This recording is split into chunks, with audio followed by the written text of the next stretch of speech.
Just before it happened, I think I saw some red lights. 3 of them. I thought I'd ask for help, but just then I was splattered with blood. She wasn't dead though, and she struck back at the enemy behind her. Suddenly, the red lights went out and the whole area was dark. Just at that moment, there was a horrible scream. Right after that, Dahlia collapsed and I lost consciousness. These red lights, I thought you said you don't remember seeing them. I'm sorry. I thought I saw them, but then they disappeared all of a sudden. Huh. Things break, right? Even the best of theories. Who was it that said Misty Faye? Looks like you still can't prove it. Maya's telling the truth this time, I know it. The rest is up to me. Well then, Mr. Wright, proceed with your final cross-examination of the witness. Here we go. Just before it happened, I think I saw some red lights. 3 of them. Lights shining in the dark. I don't think you could make a mistake about that. Yeah, you're right. I think I saw them, but I can't say for certain. And I can't tell you for sure they were from Mr. Godot's mask either. I don't get the feeling she's covering for him anymore, but... No. Maya's life was in terrible danger at the time. There's no way she can remember the details of the scene perfectly. Alright then, let's go on with the testimony. What did you do when you saw the red lights? I thought I'd ask for help, but just then I was splattered with blood. That blood, was it Dahlia Hawthorne's blood? I think so, probably. Just at that moment, I heard a soft scream that seemed to be close by. It was a woman's voice. So that was when the killer shot the victim from behind with the murder weapon. Is that right? Without a doubt, Maya was in the middle of a really dangerous situation. Anyway, the victim was stabbed by the murder weapon. What happened after that? She wasn't dead though, and she struck back at the enemy behind her. Struck back? How do you know that? Well, you're right. I didn't see it exactly, but I could tell by the sounds of their breathing and movement, and also the smell of blood. You have witnessed more horror than any young lady should ever have to in one life. So then, what did you do at that point? I couldn't move. I could just barely make out their shadows moving in the dark, but I had no idea what to do. Could you still see the red lights you mentioned earlier? Yes, I think so. But suddenly the red lights went out and the whole area was dark. They went out? Yes, suddenly I couldn't see them at all. What could it mean? If the red lights were coming from Godot's mask, and they went out right in the middle of a fight, maybe the mask was damaged. Or maybe it was knocked off. Or maybe the batteries ran out, right? Or maybe those little red pinhead looking lights just stopped working. What could have really happened then? Just at that moment, there was a horrible scream. What do you mean by just at that moment? Do you mean the moment when the red lights went out? Yes, that's right. The scream that you heard then, was it Dahlia Hawthorne? I don't think so. I'm pretty sure it was a man's voice. What?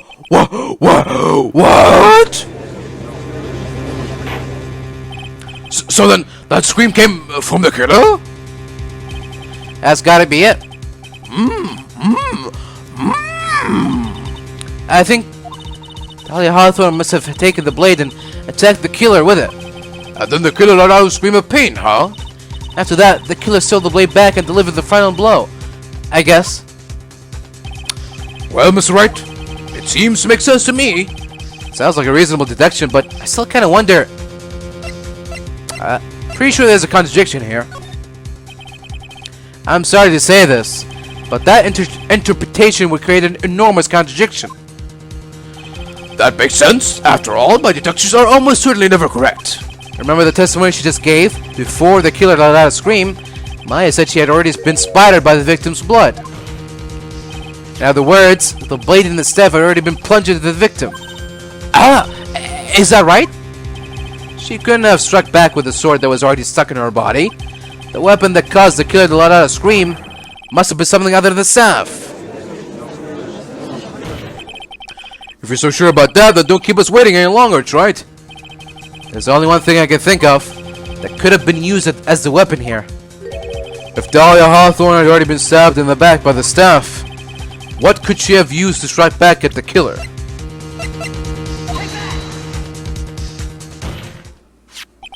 Naturally, the dagger the killer brought to the scene of the crime. Oh, that's right. I forgot about that. This dagger was found at the crime scene, stuck into a pine tree. Yes, the detective found that this morning and brought it to me. Dahlia Hawthorne struck back at the killer with this, and she managed to wound him as well. Just because he let out a scream doesn't mean that he was wounded. For all we know, the blood on the dagger could have been from the victim. Have you forgotten that the blood has already been tested? Since we learned it wasn't the victim's blood, it must have been the killer's blood. The killer must have a wound somewhere in his body. So you're saying the blood on this dagger belongs to the killer? Exactly. A DNA analysis of the blood will prove it beyond a shadow of a doubt. And yes, Mr. Godot, it will prove that it's your blood. Nice theory, Trite. Order in the court. Is this the end? Have I done it? Even he won't be able to change the results of a scientific test. Let me ask you something, Trite. Let's just say that it turned out that I was the killer. You really think I would be stupid enough to leave evidence like that? What? Just think for a second. This dagger was found this morning by a detective and brought to me. There was already blood on it, correct? But even so, I was the one who brought this dagger here to this courtroom. Yes? What does that prove? Well, if I really were the killer, I could have washed the blade off and planted another person's blood on it. It can't be. In any case, there's one thing I can guarantee you, Trite. That blood, it doesn't belong to me. Not a chance.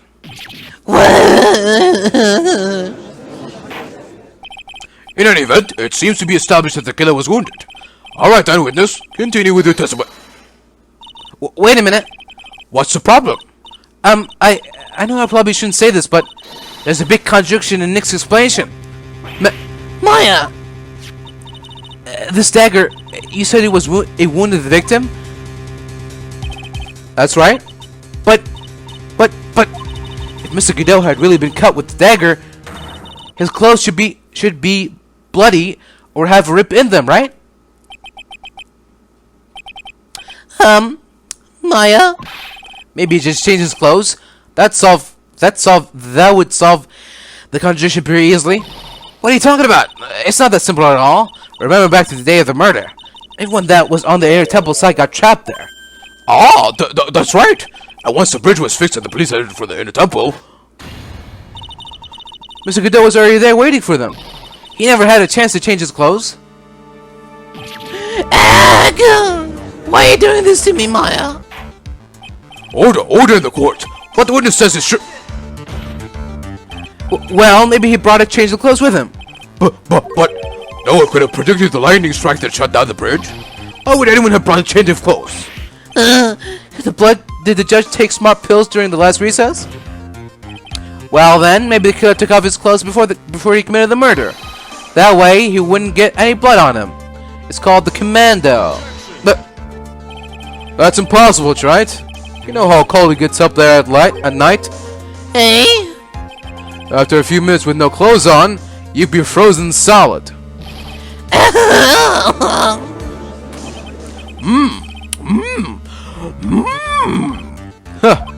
So that's all you've got. I knew you weren't tough enough to finish this. Right now, if Mia Fey were here, she would have closed the book on this case already. If Mia Fey were here. So come on, Trite, can he do it or not? How about it?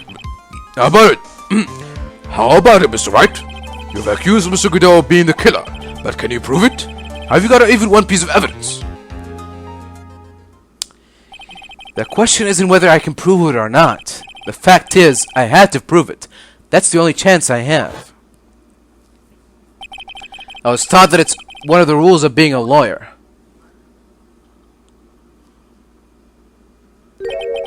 I can prove it. I'm gonna bring your magnificent vengeance to fruition just as you want it. Huh. That's good. A fire till the bitter end, right? Since there's just one piece of evidence that can prove your point, why don't we go for the unlimited penalty? Are you trying to pressure me, Mr. Godot? Because it doesn't matter to me. I've got the one piece of evidence I need. Give me a break. You've got nothing, right? So what do I do at a time like this? It's simple. I've got to think outside the box and approach this from a different angle. Just like old times. Alright then, Mr. Wright. Let's see what you've got. There's one thing I've demonstrated in the previous cross-examination. The killer was wounded. That was proven by the blood on the dagger. But we decided it was impossible for him to have hidden such a wound. If he had been cut by a dagger, there should have been a blood stain on his clothing. There's one place the killer could have hidden his wound. What do you say? Hidden? This is it. My last stand. I need to think about this from a different angle. I don't need to think about why there were no bloodstains on his clothing. I need to show how he hid the wound. It's the end of the line, the final stop, right? Let's hear what you've got. Where is this location where you say the killer hid his wound? I don't know, maybe this giant mask on your face? Huh. I don't know what you're talking about. And frankly, I don't need to know. What I do know is that you'll never be half the lawyer she was. Isn't that right, Trite? But what was that just now? Mia? It can't be. You're living on through him? Even as we speak, you're still hiding the wound.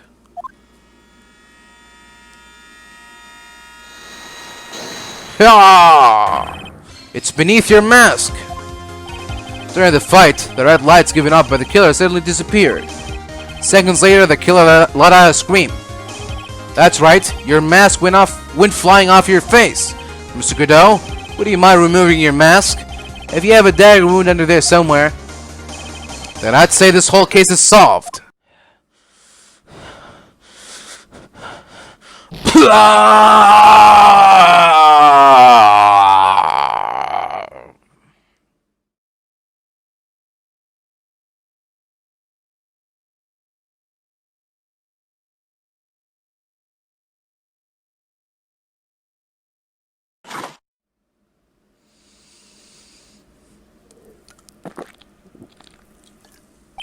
Just now, I saw her spirit in you. I never liked you. 6 years ago, you helped the woman who put me to sleep by hiding her bottle of poison. And then, while I was sleeping, you let Mia die. But you didn't care. You just kept living your pathetic happy-go-lucky life. You even had the nerve to follow in her footsteps as a lawyer. I could never forgive you. That's what I thought. Mr. Godot. But I was wrong about you. I knew it from the very beginning. The truth is, the only person I could never find it in my heart to forgive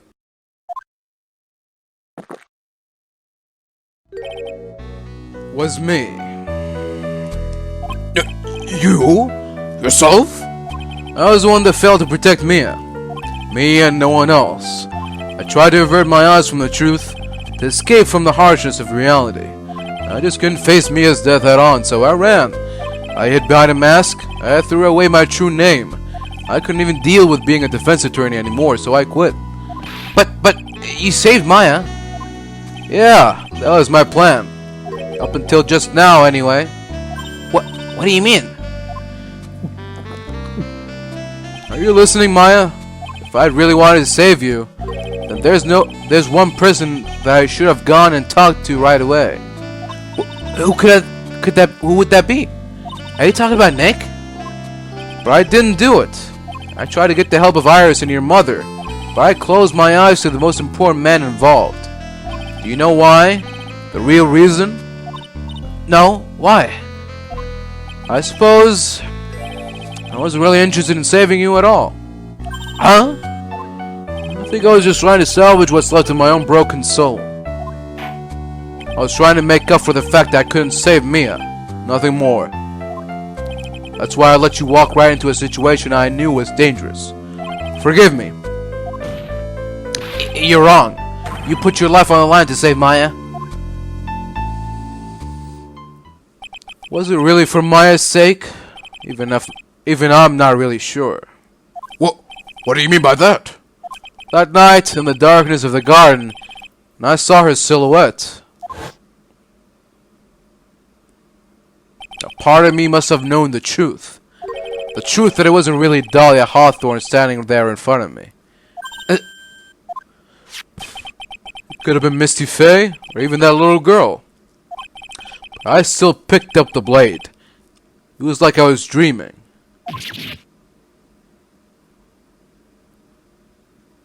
I'm not sure exactly what was going on in my mind at that point. Was I really motivated by the pure desire to protect Maya Faye? Or was it something else? Was it my hatred for a woman who had stolen everything from me 6 years earlier? Could it have been simply a desire for revenge? And now, I don't know anything anymore. I did learn something today, however. I finally realized that I was the arrogant one. I was just chasing an illusion, a fantasy. Stupid fantasy of defeating you in the courtroom. You were the one who made me realize my folly. You never ran away from Mia's death. Instead, you picked up where she left off, as a true defender of the people. Yeah. In that one moment, I understood everything. Mr. Goodell.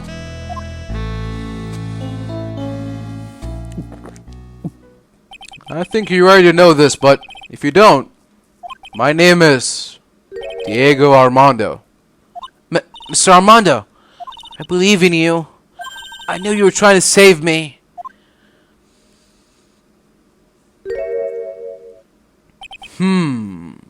Thanks. Your wound, it's bleeding. Huh. Did you forget already? In my world, the color red doesn't exist. These must be my tears. Tears? Ever since I woke up from my coma, I think I've been waiting for this very moment. Mr. Armando. You'd do well to remember this, Maya. The only time a lawyer can cry is when it's all over.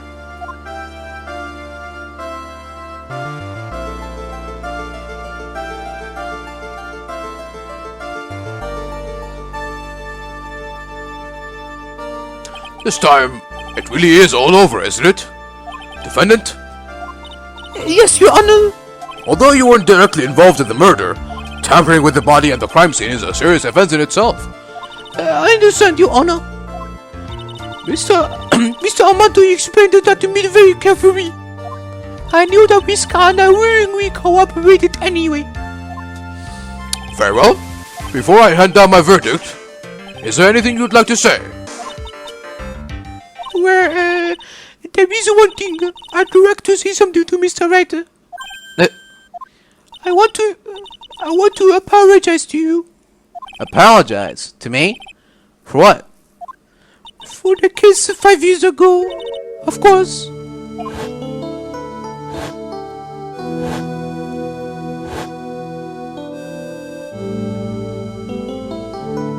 I just remembered. Weren't you poisoned by your old lover? Not exactly, but yeah, something like that.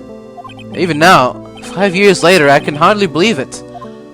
She was gonna do it. She was planning to kill me. It's not all that surprising. The two of you hardly knew each other. Huh? What do you mean? You and my sister, you only met her twice. Huh? We only met twice? The first time you met was on that fateful day. That day she poisoned Mr. Armando in the cafeteria of this very courthouse. The next time you met her was 8 months later. You met her again on the day that she saw your cold medicine. And Doc Swallow was cured. No way! It can't be true. I mean, during our whole relationship, we were... For those 8 months, the woman that you thought was a Daria Hawthorne wasn't actually my sister. Huh? It wasn't Dahlia. I hope one day you can forgive me. Finny. You mean... That's right. You are the father. I write to you for 8 months. But why? Why would you do such a thing? Ever since she gave you the bottle that day, my sister was trying to get it back as soon as she possibly could. Because of the police investigation and their surveillance, she couldn't move about freely. That's why you... My sister, from the beginning, she was prepared for the worst. Prepare for the worst. She thought that you might somehow discover the truth. That's why she was always ready to deal with you at a moment's notice. You mean she was ready to kill me, don't you? She already had so much to answer for. I didn't want any more sins on her soul. I begged her not to do it, and she agreed to give me a chance. That's why he came to me? He came to get the bottle pendant back from me in her place? But I couldn't get you to give it back. I failed at something even as simple as that. 8 months passed and I still couldn't get it back from you. Finally, my sister couldn't wait any longer. She didn't consult me about her plans for you that day. It was the first time that had ever happened. That was a bit strange, wasn't it? Up until that day, you two were partners in crime and she would confer with you. I think she must have noticed. Notice what? My feelings for you. If I had found out she was planning to kill you, I would have done whatever was necessary to stop her. Even if it meant her life. Or mine. Iris.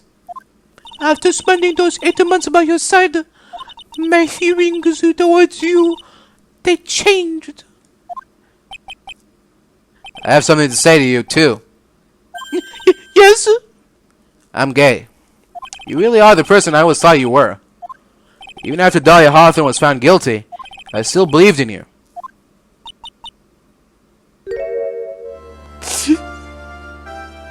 Thank you.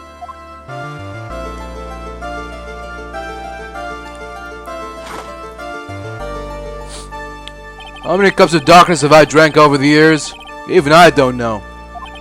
I'll tell you though, right now, this one here is the greatest cup I think I've ever had. Don't you think so? Phoenix, right? Yeah, and I think you're right.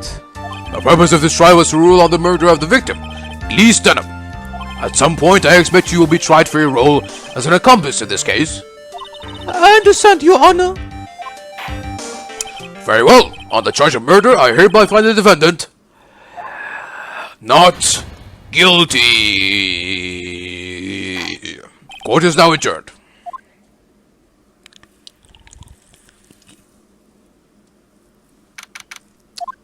So I guess it's all over.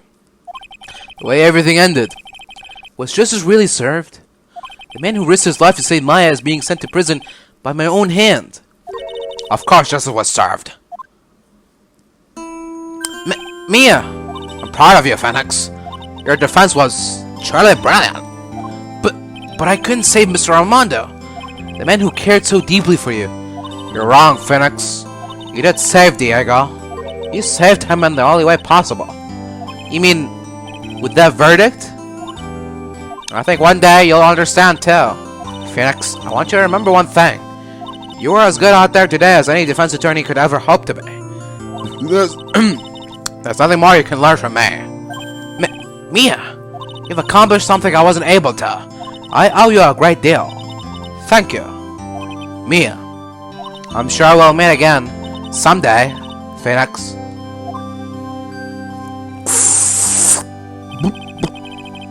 I've had a lot of cases and seen a lot of things. And along this journey, I found myself asking just one question. What does it really mean to defend someone? I suppose today's case produced one possible answer. Nick? Maya! I guess it's just like my sis said. Mia? What did she say?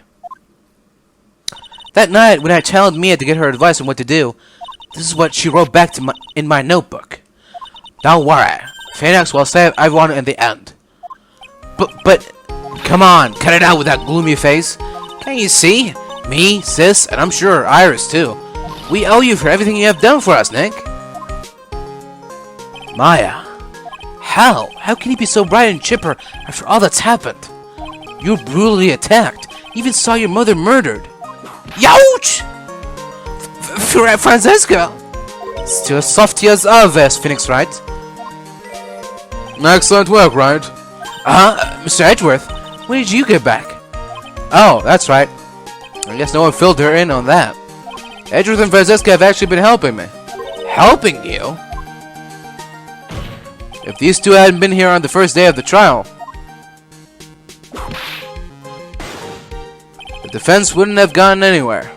Wow. Where were you, Nick? I heard he fell into a river and caught a nasty cold which forced him to sleep all day. Yes, he laid in bed shivering from his fever with Iris's hood pulled over his head. Oh, ouch. Talk about embarrassing, Nick. You definitely need more training. Anyway, thank you, Mr. Edgeworth. And you too, Francesca. I suppose there's room for me in this group hug, is there? Oh, Larry. What's with them longer than usual face? I realized something when I was reborn. I realized that Larry was never any use to anyone, not even once. That's not true, right, Nick? What? You're asking me? Well, Nick, you too. I've got a place in this world, right? Huh? Oh, yeah, of course. I knew it. Everyone would be better off if I were gone for food. For good. No. Oh yeah, those portraits you painted, they were really good. Is that right, Edgeworth? What? Me? Where made that face? Oh, well, yes, indeed. I certainly can't say that they lack resemblance. Give me a minute. What about you, Frenzy? Did I draw you all too?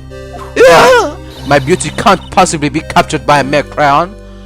Glare. But nevertheless, I recognize the effort you put into it, and that's worth something. So then you'll do it, like you promised? You're gonna model for my next picture book, Francis Whippity Whip. Don't get carried away. Well, how about that? I guess painting portraits is the only thing I'm good at. The painting of Pearl was pretty darn good too, if you ask me. No. Now that you mention it, I haven't seen her around. Pearls. Where could she have gone? Normally she would have made a beeline for Maya. Oh, I'll go look for her. Be right back. Oh. Hey, Pearlie. Right? You seem to be uncharacteristically puzzled. I suspect you are wondering how Maya can be so cheerful despite all that's happened. Yeah. To be honest, I can't understand Isa. Francesca. That's right. She lost her father fairly recently as well. I think I understand how she feels. Maya is a much wiser person than she appears, and I think she realizes something. Now is exactly the time when she needs to be as strong as she can. What do you mean by now is exactly the time? I wasn't the only one that was badly wounded by this incident. In fact, there was someone that was hurt far more deeply than she. I believe it's for that person that Maya is trying her best not to cry. Someone who was hurt more deeply than Maya? Edgeworth. I think I'm starting to understand too. Ow! Then tell me, Phoenix Wright. Who is Maya being strong for? Parfait? The poor kid. After all, the reason that she worked so hard to follow the instructions was because she loved and believed in her mother, Morgan. It's for the good of the Fae clan. I'm sure she believed in every last word. She thought she was doing it for Maya. That's why she was so happy. It shows how truly devoted she is to Maya. It's a cruel irony that it was her exuberance that led to this tragedy. Maya Faye's mother was killed, and Maya herself was put into the deepest peril imaginable. And that's exactly why Maya's putting on a brave face. She's doing it for Pearl's sake, until she can see her smile again. Oh, hey, so this is where you all were. Well, looks like we've got quite the bunch here today. Ouch! What was that for, sir? Sorry about that, Scruffy. My VIP just seems to have mind of its own. What's up, Detective Gumshoe? Oh, you know, this and that. Anyway, congrats on you win. Let's go out tonight, pal. Dinner's on me. My salary's just sorta kinda gone down by a teeny weeny bit, but it's alright. I made reservations at a first-class French restaurant tonight. Ah! Pretty good work, Scruffy. That fit was your award. Detective Gumshoe? You said a first-class French restaurant. You don't mean... Tribien? Where else? I knew it. We're doomed. Come on, let's go, everyone. Can't keep Maggie waiting, pal. Hey, you, crybaby. We're invited too. Oh, forget about me. Pearl and I will be at the loser's shack eating potatoes. You know, Maya's taken an awfully long time to get back. She's still out looking for pearls.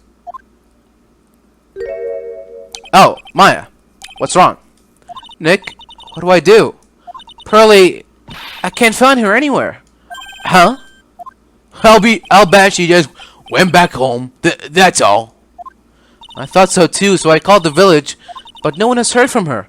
This has never happened before. As I figured, she has been badly hurt by this incident. She feels responsible for the tragedy that has befallen you, Maya. But none of this was her fault. What should I do? Detective Gumshoe? Yeah, what is it, pal? Could you guys go on ahead? But what about you? Maya and I we'll join you guys once we find pearls. Nick, don't worry about us, Detective Gumshoe. We may be a little late, but we'll definitely be there. We have a lot of celebrating to do tonight, and I wouldn't miss it for the world. Yeah, but you're the... Ah! Very well, Phoenix Wright. We'll go on ahead. Don't keep us waiting, right? We won't.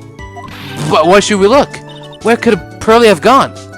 Let's go, Maya. There's only one place I can think of that pearls might have gone to. The Anime Detective Agency. Oh. Close enough. Hazakret Temple. For pearls, I bet this is a very important place. After all, it's where this whole incident started. What's this? You're all back again so soon. Sister Bikini. I thought we'd be eating mashed potatoes alone tonight. So she's here? Pearlie is here. She's in the training hall. Why don't you hurry along and go see her? Okay. Pearl is not here. Ah! Maya, the hanging scroll. Ah! Someone cleaned it off. It's got to be Pearl's. Ah! Mr. Maya! Pearlie! Why did you just leave us like that? Mr. Maya! Mr. Maya! I swore that I would never trouble the two of you ever again. Because it's all my fault that Mr. Maya's mother... That's why you came here? It's the least I could do to pray for your happiness. You don't have to do that, Pearlie. It wasn't your fault. You didn't do anything wrong. Of course, I'm sad that my mother is gone, but how do I say this? I'm still happy. Yeah, you don't have to lie just to make me feel better. No, really. It's true. The only reason I'm still here at all is thanks to everyone who was there for me. my sis, my mother, Mr. Armando, Nick, and you. If even one of you weren't there, I'm sure I wouldn't be still alive right now. That's why I have to be strong. For all the people that were there for me when I needed them. That's all I can really do. Mystic Maya, I'm impressed. You truly are the daughter of Mystic Misty. This is a bikini. Your mother, Mystic Misty, was a strong woman indeed. I want to tell you what she said to me that night. Oh, after dishonoring the name of Crane, I don't have the right to face my daughter. But still, Maya is always in my thoughts. It's true, she'll always be with me until the day I die. Your spirit was with her. That's why your mother was so strong. Even at the end, I'm sure she had no regrets. She'll always be with me until the day I die, huh? There's a rule or something all masters are to follow, isn't there? To never take the charm off until the day you die? That's the master's talisman. The thing that Misty kept by her heart and would never take off. It wasn't the container that was important. Rather, it was the contents. That's a photo? Ah! Mother! It's only natural for living creatures to fight to protect their own lives. But what makes us human is that we fight for others. But who do you fight for? How hard must you fight? That's the true measure of what human life is worth. We defense attorneys are warriors who are constantly challenged by that question.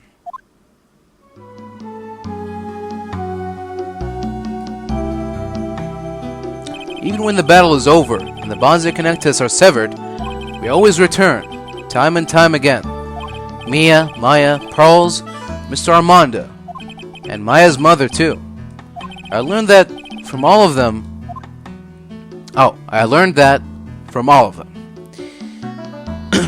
Well, shall we get going? Everyone is waiting. Oh, this is a day to remember. A day when a lot of things were finally put to rest. And I think we should celebrate what we've overcome today. But I still can't. Oh, go on, sweetie. You can come back for training anytime. Okay. Alright, I'm gonna make a brand new start too. Sister Bikini, I'll be back for more training. I promise. I know, and I won't go easy on you just because you're the future master. Make sure to prepare reservations for three for when you come back. Alright, we're gonna have a great feast today, Pearly. You know why? Because training is a battle of endurance. Okay, Mystic Maya, I'll eat lots and lots of food tonight. You know, there's one thing I don't get. I probably don't want to, but what is it, Nick? Reservations for training is fine and all, but why for 3? Come on, what do you think? You're one of us, Nick. Next time you can train right alongside us. Huh? I'll be waiting for you. Sister Bikini will take special care of you. Huh? It'll be great, Nick. We're gonna do the special course, naturally. Huh? That's a great idea. After all, Mr. Nick, you'd do anything for Mystic Maya, wouldn't you? Even walk on hot coals, right? We'll have a nice big meal before we come next time, right, Nick? You know, I was wondering if I can just say one little thing. Sure, of course you can. Oh, I love this part. I can't wait to hear it. I'm getting goosebumps too. Well then, here goes nothing. Objection! Whew. Thank the heavens. Good lord. I'll really have to work extra hard now. Master of Crane and the office manager of Riding Call offices, and I have to be a good big sister to Pearly and Nick too. Well, as long as I'm not locked up or captured or something like that.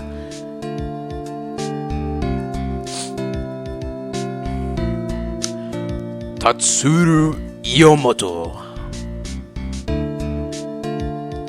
So it's true, Mr. Neck really is Mystic Bias Knight in Shining Armor.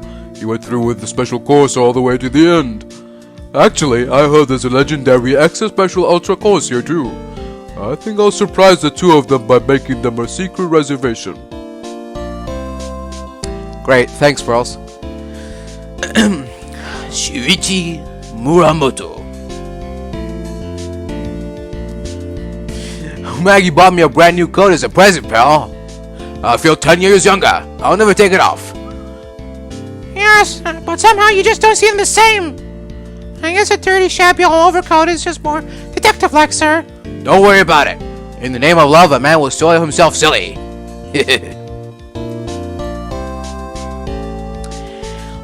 Kayuko Takeda and Chiaki Teramoto. Mr. Wright, I am once again in your debt. Thanks to you, the Treasures of Crayon exhibit was a great success. I even got to see Miss Von Karma, who I didn't see for almost a year. She taught me how to use a whip, and said that I must show you what I've learned. The relationship is beginning to blossom, I see. Akiko Hiramatsu and Hiroshi Nishimura. Oh god.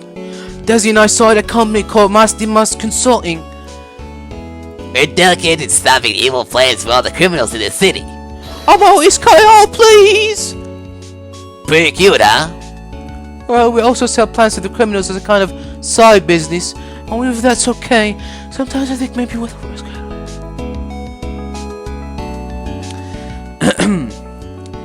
Hiroyuki Kudio. I wanted to show my appreciation to Mr. Wright for exterminating Don Tigre, so I lent him $500,000 and a tea set, a special thick tea, one I mixed with my own 2 hands. I bet he's drinking it now. Win through compromise.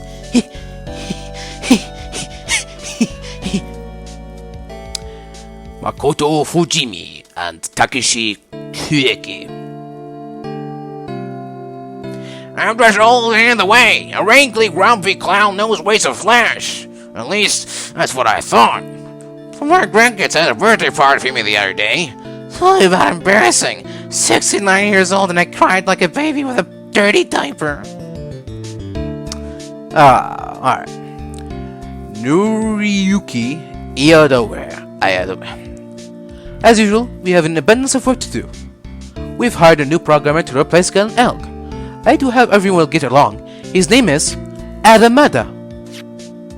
As soon as I heard his name, I knew our brain circuits would align perfectly.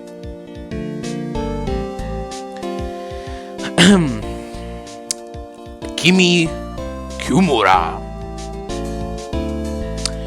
My, more reporters? Since the murder, we've made so much money I hardly know what to do.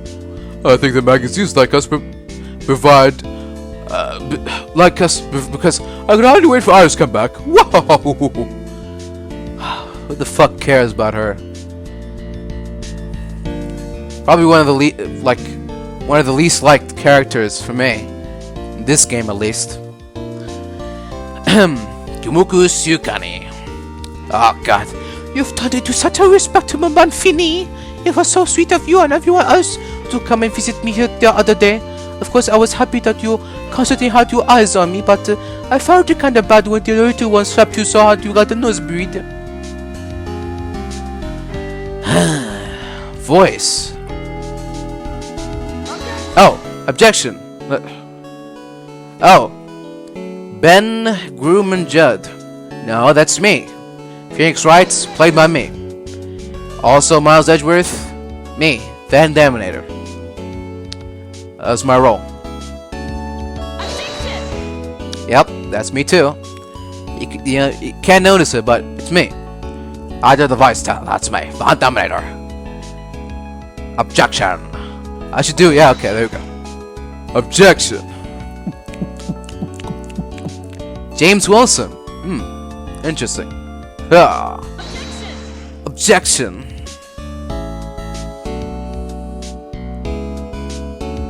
Yep. Also me. Objection! David Crislip. No!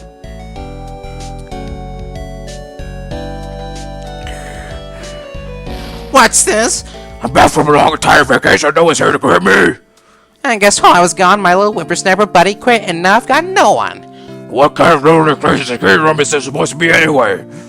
What was with all flashing lights and switches? I feel like some sort of space alien. Now what am I going to do with all this macadamia nuts I brought from Africa? Heart, oh, when I live in pajama, my fine lady.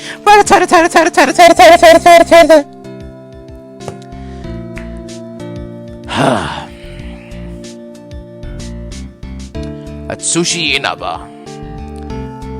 I finally found something I love to do. Franzie's Whippity Whip trip is gonna turn our world on its head. I should realize it sooner. Self-centered, lazy, antisocial. I'm an artist. A really good portrait artist. I'm not a loser after all. It's great. Great. Really happy for you, Larry. Shinji Mikami, of course. Hey, who drew that? Did Godot draw that? In memoriam. Of course, my favorite members of the Faye family. Misty, Mia, and Diego.